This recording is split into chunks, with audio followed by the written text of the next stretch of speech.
നമസ്കാരം. എല്ലാ സജ്ജനങ്ങൾക്കും സന്ധ്യാദീപത്തിലേക്ക് സ്വാഗതം.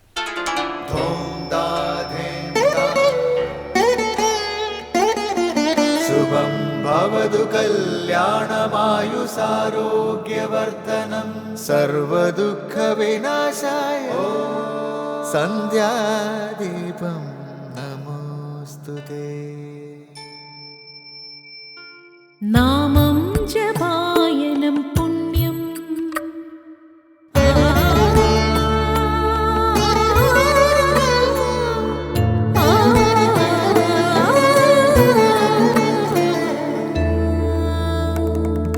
നാമം ജപായനം പുണ്യം നിരുപമദീപാങ്കുരം പോലെ സ്വരശ്രുതിലയവരമതുലം ദീവാങ്കണം മോക്ഷ സംഗീതസാരം നീളും വഴിത്താരയിൽ ജീവതാരം മന്ത്രാലാപം മായാവിൻ നിൻ പ്രസാദം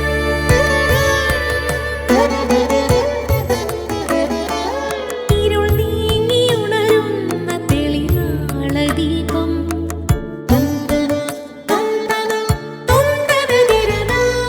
ഇരുൾ നീങ്ങിയുണരുന്ന തെളിനാളദീപം പ്രണവാമൃതം ചൊരിയുന്ന ദീപം ദീപം ദീപം ദീപം ദീപം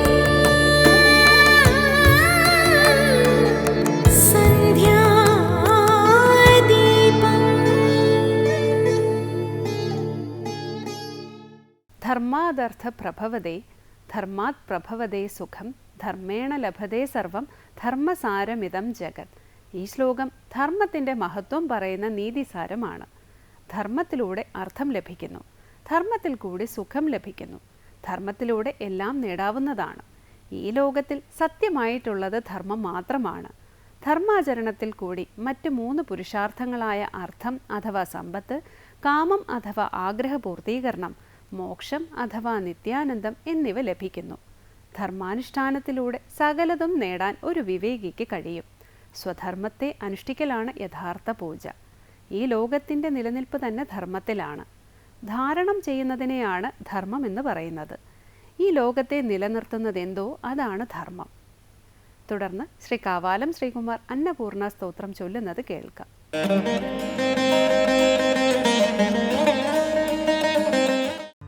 ഉർവി സർവജനേശ്വരി ജയകരി മാതാ കൃപാസാഗരി നാരി നീലസമാന കുന്ദളധരി നിത്യാന്നദാനേശ്വരി സാക്ഷാൻ മോക്ഷകരി സദാ ശുഭകരി കാശീപുരാധീശ്വരി ഭിക്ഷാം ദേഹി കൃപാവലംബനകരി മാതാന്നപൂർണേശ്വരി ഭിക്ഷാം ദേഹി കൃപാവലംബനകരി മാതാന്നപൂർണേശ്വരി ഉർവി സർവജനേശ്വരി ജയകരി മാതാ കൃപാസാഗരി നാരി നീലസമാന കുന്ദളധരി നിത്യാന്നദാനേശ്വരി സാക്ഷാൻ മോക്ഷകരി സദാ ശുഭകരി കാശീപുരാധീശ്വരി ഭിക്ഷാം ദേഹി കൃപാവലംബനകരി മാതാന്നപൂർണേശ്വരി ഭിക്ഷാം ദേഹി കൃപാവലംബനകരി മാതാന്നപൂർണേശ്വരി. അടുത്തതായി ശങ്കര സ്തോത്രാമൃതം. വിവിധങ്ങളായ ആഗ്രഹങ്ങളിൽ ആകാംക്ഷയുണ്ടാക്കുന്നവളാണ് ദേവി. എല്ലാവർക്കും സകല ഉയർച്ചയും നൽകുന്ന ദേവി ഭൂമിയിലെ എല്ലാവർക്കും സർവജനേശ്വരിയും എല്ലാവിധ ഐശ്വര്യങ്ങളും നൽകുന്ന മാതാ അന്നപൂർണേശ്വരിയായ ദേവിയോട് ഭിക്ഷ ചോദിക്കുന്ന ശ്ലോകമാണ് ഇന്ന് ശങ്കര സ്തോത്രാമൃതത്തിൽ സ്വാമി ചിദാനന്ദപുരി വ്യാഖ്യാനിക്കുന്നത്.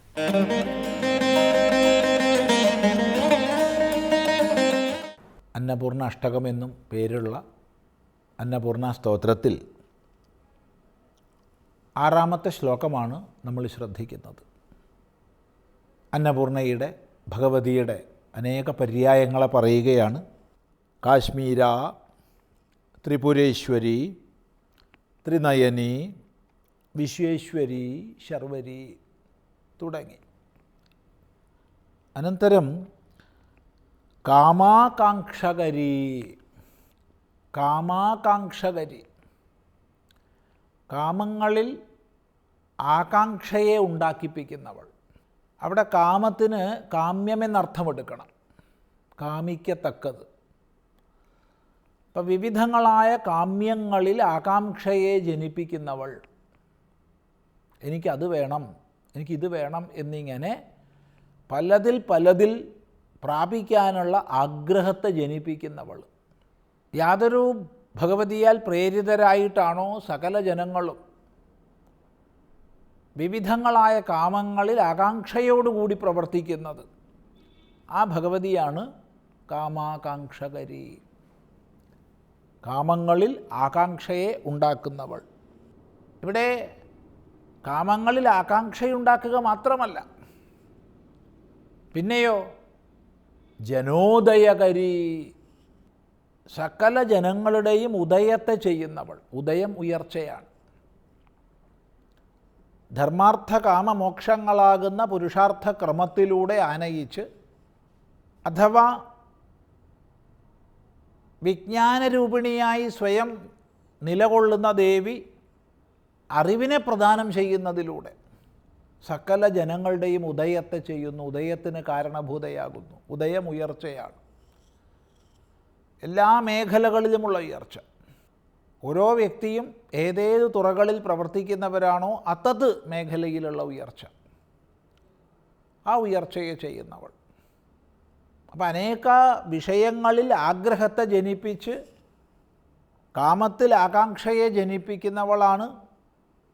അതേ സമയത്ത് സകല ജനങ്ങൾക്കും ഉയർച്ചയെ നൽകുന്നവളുമാണ്. ഇനി മറ്റൊരു ദിശയിൽ നോക്കിക്കഴിഞ്ഞാൽ വിവിധ തലങ്ങളിലുള്ള കാമങ്ങളിലുള്ള ആകാംക്ഷയാണല്ലോ പല കണ്ടെത്തലുകളിലേക്ക് നമ്മളെ നയിക്കുന്നത്, ഗവേഷണങ്ങളിലേക്ക്, പഠനങ്ങളിലേക്ക് നമ്മളെ പ്രേരിപ്പിക്കുന്നത്. അങ്ങനെ പുതിയ കണ്ടെത്തലുകളിലേക്ക്, പുതിയ നിർമ്മിതികളിലേക്ക്, പുതിയ ശാസ്ത്ര സാങ്കേതിക മേഖലയിലെ വിഭവ നിർമ്മാണങ്ങളിലേക്കൊക്കെ നമ്മെ നയിക്കുന്നത് കാമാകാംക്ഷയിലൂടെയാണ്. അങ്ങനെ നയിക്കപ്പെടുമ്പോഴോ അത് ജനോദയമാകുന്നു. അങ്ങനെ ദേവി ഭഗവതി ഒരുപോലെ കാമാകാംക്ഷകരിയുമാണ്, ജനോദയകരിയുമാണ്. കാമാകാംക്ഷകരി ജനോദയകരി കാശീപുരാധീശ്വരി. കാശീപുരത്തിന് അധീശ്വരിയായവൾ. കൃപാവലംബനകരി, കൃപയെ അവലംബമാക്കുന്നവൾ. മാതാ, സകല ജഗത്തിനും മാതാവായിരിക്കുന്നവൾ. അന്നപൂർണേശ്വരി, അന്നപൂർണേശ്വരി ദേവി. ഇങ്ങനെ ദേവിയുടെ വിവിധ പര്യായങ്ങളെ പറയുന്നു. അങ്ങനെ ദേവീനാമങ്ങളെ പാടിക്കൊണ്ട് നടക്കുകയാണ്. അപ്പോഴാണ് ഭിക്ഷാം ദേഹി, ഭിക്ഷയെ നൽകിയാലും എന്ന് പ്രാർത്ഥിക്കുന്നത്. തുടർന്ന് 7-ാം ശ്ലോകം. ഉർവീ സർവജനേശ്വരി ഭഗവതി മാതാ കൃപാസാഗരി വേണീ നീലസമാന കുന്തളഹരി നിത്യാന്നദാനേശ്വരി സാക്ഷാന്മോക്ഷകരി സദാശുഭകരി കാശീപുരാധീശ്വരി ഭിക്ഷാം ദേഹി കൃപാവലംബനകരി മാതാന്നപൂർണേശ്വരി. ഉർവീ സർവജനേശ്വരി ഭഗവതി മാതാ കൃപാസാഗരി വേണീ നീലസമാന കുന്തളഹരി നിത്യാന്നദാനേശ്വരി സാക്ഷാന്മോക്ഷകരി സദാശുഭകരി കാശീപുരാധീശ്വരി ഭിക്ഷാം ദേഹി കൃപാവലംബനകരേ മാതാന്ന പൂർണേശ്വരി. ഉർവീ സർവജനേശ്വരി രണ്ട് രീതിയിൽ മനസ്സിലാക്കാം. ഒന്നുകിൽ ഉർവീ സർവജനേശ്വരി എന്നൊരു പേരായി മനസ്സിലാക്കാം. ഉർവിയിലെ ഭൂമിയിലെ സർവജനങ്ങൾക്കും ഈശ്വരിയായവൾ. അല്ലെങ്കിൽ ഉർവീ ഭൂമിദേവി, സർവജനേശ്വരി സർവജനങ്ങൾക്കും ഈശ്വരിയായവൾ. ഇങ്ങനെ രണ്ട് പേരുകളാവാം. ഇപ്പോൾ ഉർവി എന്നുള്ളതിനെ നമ്മൾ വേറെ എടുക്കുകയാണെങ്കിൽ ഉരുവായ വർദ്ധിച്ച രൂപത്തോടു കൂടിയവളാണ്. ഉരു വർദ്ധിച്ച ആകാരത്തോടു കൂടിയവളാണ് ഉർവി. സാമാന്യമായിട്ട് ഭൂമിയുടെ പര്യായമായിട്ടാണ് നമ്മൾ ഉർവി ശബ്ദം ഉപയോഗിക്കാറ്. അപ്പോൾ ഭൂമി ദേവത, സാക്ഷാൽ ഭൂമിദേവിയാണ് ഭഗവതി. അവളോ സർവജനേശ്വരി, സർവജനങ്ങളെയും ഈശനം ചെയ്യുന്നവളാണ്. സർവജനങ്ങളുടെയും ഈശ്വരിയാണ്. സൃഷ്ടി സ്ഥിതി പ്രളയകാരുണിയാണ്. അങ്ങനെ സൃഷ്ടിസ്ഥിതി സംഹാരാദികൾ വ്യവഹാരങ്ങളിലൂടെ സർവജനങ്ങളെയും ഈശനം ചെയ്യുന്നവൾ ആരോ അവൾ സർവജനേശ്വരി. ഇനി ചേർത്ത് പറഞ്ഞാൽ ഉർവിയിലെ സർവജനങ്ങൾക്കും ഈശ്വരിയായവൾ. ഉർവീ സർവജനേശ്വരി ഭഗവതി. ഭഗവതിയാണ്. ഭഗം ആർക്കുണ്ടോ അവളാണ് ഭഗവതി. ഭഗം എന്നാൽ നേരത്തെ നമ്മൾ ചിന്തിച്ചിട്ടുണ്ട്, സമഗ്രമായ ഐശ്വര്യവും ധർമ്മവും യശസ്സും ശ്രീയും ജ്ഞാനവും വൈരാഗ്യവും. ഈ 6 തികഞ്ഞു വന്നാൽ അതിന് പറയുന്ന പേരാണ് ഭഗം. ഭഗത്തോടൊത്തവൾ ഭഗവതി. അഥവാ സാക്ഷാൽ ഭഗവാൻ ശങ്കരൻ്റെ പത്നിയായതുകൊണ്ട് ഭഗവതി. ഇങ്ങനെ മുൻ ശ്ലോകങ്ങളിലെ പോലെ തന്നെ ദേവിയുടെ അനേക പര്യായങ്ങളെ എണ്ണി എണ്ണി പറയുകയാണ്. ഈ ഭാഗം നമുക്ക് തുടർന്ന് ശ്രദ്ധിക്കാം.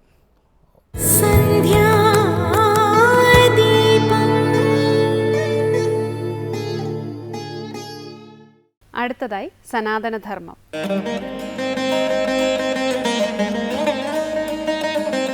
വേദങ്ങൾ പൊതുവിൽ അന്നദാനത്തിൻ്റെ മഹിമയെക്കുറിച്ച് വളരെയേറെ ഉയർന്ന നിലവാരത്തിൽ പറഞ്ഞിട്ടുണ്ട്.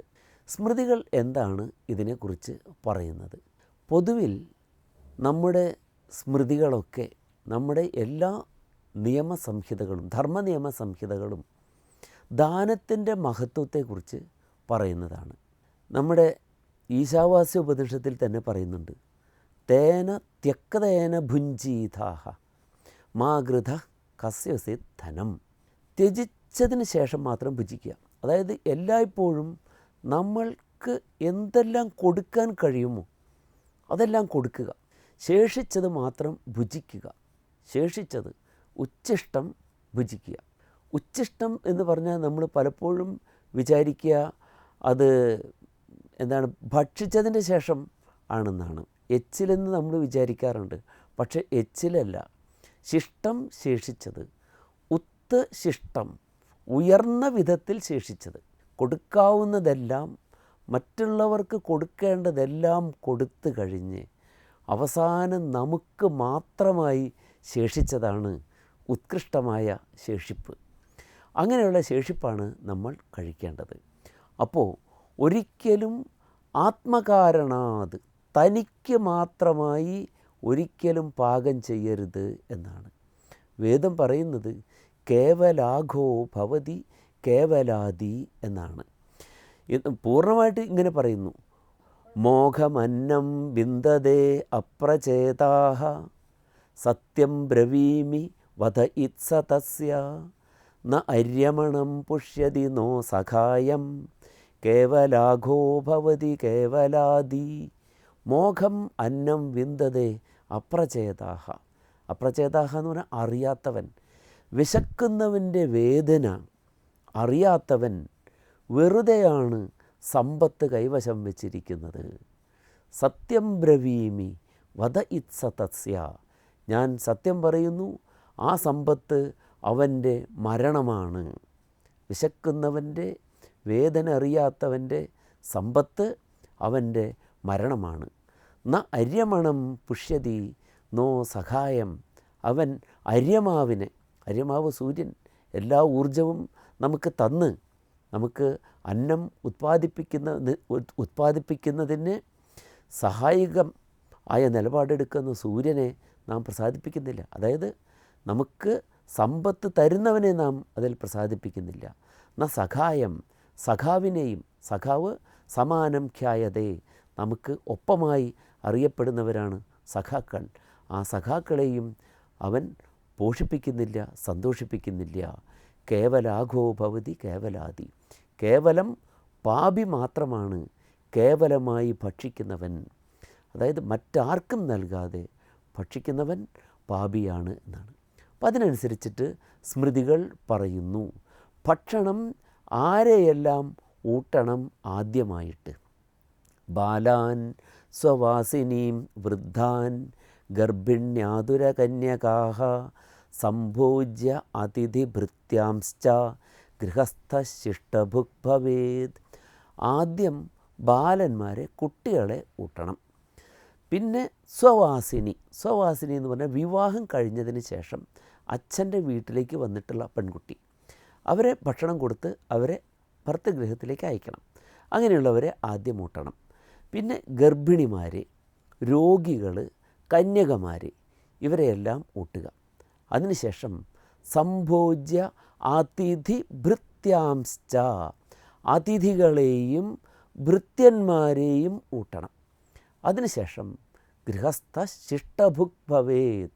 ഗൃഹസ്ഥൻ ശിഷ്ടം, അവശേഷിച്ചത് മാത്രം ഭുജിക്കുന്നവനായിരിക്കണം എന്നാണ്. അതിഥികളെയും. അപ്പോൾ ഇവിടെയാണ് ഈ വർണ്ണമനുസരിച്ചിട്ടുള്ള ഒരു മാറ്റി നിർത്തലുണ്ടോ എന്ന് പരിശോധിക്കേണ്ടത്. അതിഥികളെന്ന് പറഞ്ഞാൽ ആരൊക്കെയാണ് അതിഥികൾ എന്ന് പറയുകയാണ്. അതിഥി എന്ന് പറഞ്ഞാൽ ആദ്യം യസ്യന ജ്ഞായതേ നാമ ന ഗോത്രം ന ച സ്ഥിതി അകസ്മാത് ഗൃഹമായാതഃ സോ അതിഥി സ്മൃതഃ. ഏതൊരാളുടെയാണോ പേരറിയില്ല, കുലമറിയില്ല, സ്ഥിതി അറിയുകയില്ല, സ്റ്റാറ്റസ് അറിയുകയില്ല, എവിടെ നിന്നോ വന്നു ചേർന്ന ഒരാൾ, അങ്ങനെയുള്ള ആൾ അതിഥിയാണ് എന്ന് അറിയണം. അധ്വനീനഃ അതിഥിർജ്ഞേയഃ. അധ്വനീനൻ എന്ന് പറഞ്ഞാൽ വഴിയിലൂടെ പോകുന്നവൻ. ഒരു വഴിപോക്കൻ കയറി വന്നാൽ അയാൾ അതിഥിയാണ്. അപ്പോൾ വഴിപോക്കൻ അവൻ്റെ ജാതി അറിയില്ല, വർണ്ണമറിയില്ല, ഒന്നും അറിയില്ല. ഒരു വഴിപോക്കൻ കയറി വന്നാൽ അതിഥിയാണ്. ആ അതിഥിയെയും ഊട്ടിയിട്ട് പിന്നെ ആരെ ഊട്ടണം? ഭൃത്യന്മാരെയും ഊട്ടണം. ഭൃത്യന്മാർ നമുക്കറിയാം ശൂദ്രന്മാരാണ്. ഭൃത്യൻ, ഭൃതി കൊണ്ട് വാങ്ങപ്പെട്ടവരാണ് ഭൃത്യന്മാർ. ഭൃതി എന്ന് പറഞ്ഞാൽ അവൻ്റെ കൂലി, കൂലി എന്ന് പറഞ്ഞാൽ അവൻ്റെ ശമ്പളം. ശമ്പളം എന്ന് പറഞ്ഞാലോ ശം സുഖം, ബലം ശരീരത്തിൻ്റെ ബലം. അവൻ്റെ ശരീരത്തിൻ്റെ ബലവും അവൻ്റെ സുഖവും കാത്തു സൂക്ഷിക്കുന്നതിന് പര്യാപ്തമായ ധനമാണ് ശമ്പളം. അതിനെയാണ് ഭൃതി എന്ന് പറയുന്നത്. അത് കൊടുത്ത് ആ ദിവസത്തേക്ക് അയാളെ വാങ്ങിയിരിക്കുകയാണ്. അതുകൊണ്ടാണ് വേറെ ജോലിക്ക് പോകാൻ അവകാശമില്ലാത്തത്. ഇന്ന് നമ്മുടെ നിയമങ്ങൾ അതാണ്. സർക്കാർ ജീവനക്കാരൻ എന്ത് ചെയ്യാൻ പാടില്ല? മറ്റ് ജോലികൾക്ക് പോകാൻ പാടില്ല. കാരണം അയാൾ ഭൃത്യനാണ്, സെർവൻ്റ് നമ്മൾ പറയാറുണ്ട്. അപ്പോൾ ആ ഭൃത്യൻ ആരാണ്? ശൂദ്രനാണ്. അവനെ വരെ ഊട്ടിയതിന് ശേഷം മാത്രമേ ഗൃഹസ്ഥൻ ഭുജിക്കാവൂ. അപ്പോൾ അവിടെ യാതൊരു വേർതിരിവുകളും ഇല്ല എന്നതാണ്. ഇനി പകലൊക്കെ എന്താണ്, ബ്രാഹ്മണാദികളൊക്കെ കഴിച്ചിട്ട് ശൂദ്രന് കൊടുക്കാവൂ എന്ന് പറയുന്നുണ്ട്. അതിന് കാരണം എന്താണ്? ശൂദ്രൻ പലപ്പോഴും മാനുവൽ ലേബറുകൾ ചെയ്യുന്ന ആളാണ്. അപ്പോൾ കൈക്കോട്ട് പണി ചെയ്യുന്നവരുണ്ടാവും, പാടത്ത് പൂട്ടിക്കൊണ്ടിരിക്കുന്നവരുണ്ടാവും, ഉഴുതുകൊണ്ടിരിക്കുന്നവരുണ്ടാവും. ഇവരൊക്കെ വരുന്ന സമയത്ത് ശരീരത്തിൽ കുറച്ച് അഴുക്കും ഒക്കെ ഉണ്ടാവും.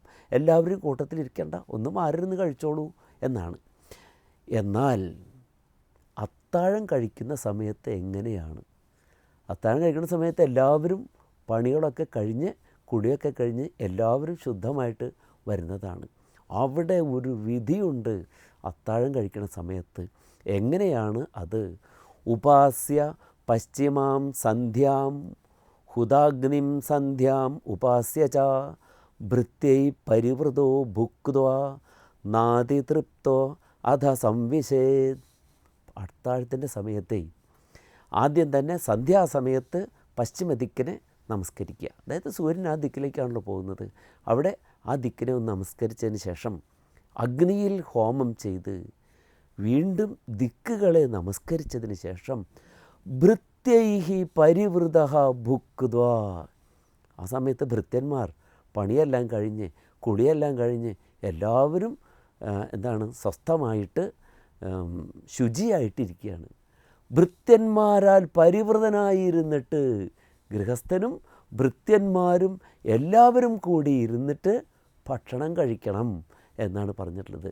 ന അതിതൃപ്ത, അത്താഴമായതുകൊണ്ട് അതിതൃപ്തി വരുന്നത് വരെ കഴിക്കാൻ പാടില്ല, മിതമായിട്ട് കഴിക്കുക. എന്നിട്ട് അധ സംവിശേത്, എല്ലാവരും പോയി ഉറങ്ങണം എന്നാണ്. അപ്പോൾ പകലത്തെ സദ്യയ്ക്ക് ഭക്ഷണത്തിൻ്റെ സമയത്ത് മറ്റുള്ളവരെ ഊട്ടിയതിന് ശേഷം ഭൃത്യന്മാരെ ഊട്ടുന്നു, അതും കഴിഞ്ഞിട്ട് ഗൃഹസ്ഥൻ ഭക്ഷിക്കുന്നു. രാത്രിയിൽ എല്ലാവരും അവരുടെ തൊഴിലിടങ്ങളിൽ നിന്ന് കയറി ദേഹശുദ്ധി വന്നിട്ടുള്ള സമയത്ത് എല്ലാവരും ഒന്നിച്ചിരുന്നാണ് ഭക്ഷണം കഴിക്കുന്നത്. അതാണ് ഭൃത്യൈഹി പരിവൃതോ ഭുക്ത്വാ ന അതിതൃപ്ത അധ സംവിശേത്, അനന്തരം പോയി കിടന്ന് ഉറങ്ങണമെന്ന് പറയുന്നത്. നമ്മുടെ സ്മൃതികളെ ശരിയായി വീക്ഷിച്ചാൽ അവയുടെ അഴക് എത്രയാണെന്ന് നിങ്ങൾ തന്നെ തിരിച്ചറിയുക. ഏവർക്കും നമസ്കാരം.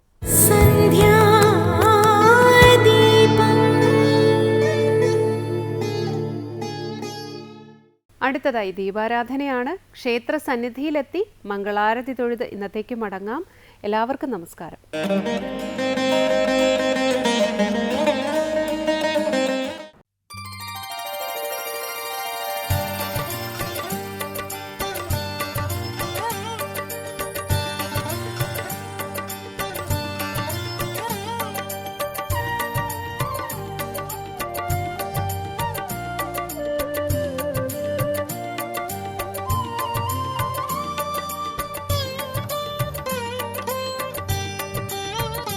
ॐ कृष्णा हरे जय कृष्णा हरे गुरुवायूरप्पा कृष्णा हरे. ॐ कृष्णा हरे जय कृष्णा हरे गुरुवायूरप्पा कृष्णा हरे. ॐ कृष्णा हरे जय कृष्णा हरे गुरुवायूरप्पा कृष्णा हरे. कृष्णा हरे जय कृष्णा हरे गुरुवायूरप्पा कृष्णा हरे. पार्थ सारथे कृष्णा हरे राधिकापते